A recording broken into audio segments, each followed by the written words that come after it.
Welcome to my vlog mga kagmangs. Alright. Yun, ngayong araw na ito ay magluluto tayo ng pananghalian nating isda.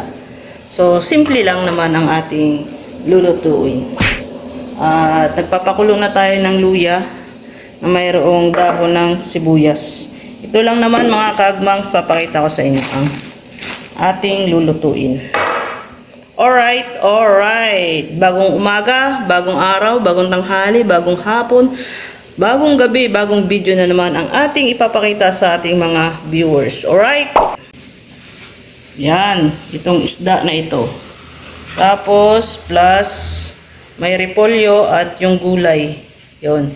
Parang pechay na ano yan, mga loads na green. Hindi ko maano yung, parang malaki yung puno ba? Ayan. Papakulo na tayo ng luya na may dahon ng sibuyas.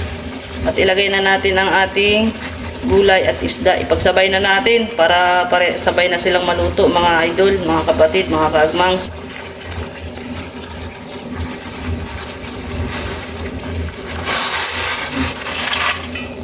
Maraming gulay. Sa masarap mga kaagmangs. Sabay na natin sa isda, diba? Yan.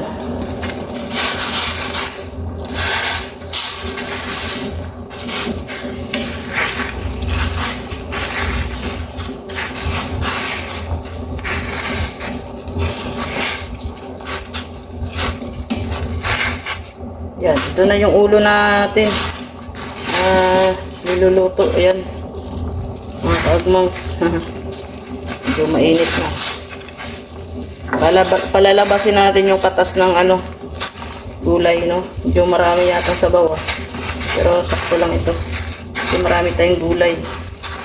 Para marami tayong higuping sabaw. Ayan. Yan, abangan na lang natin mga kaagmangs, kumukulo na.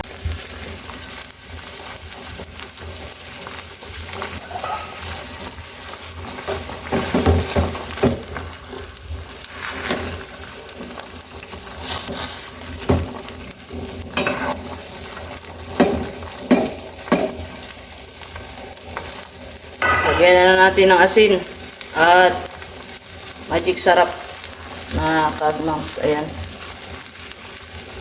At nakakatulala. Ang sarap. Bango na. Ang bango. Sobra.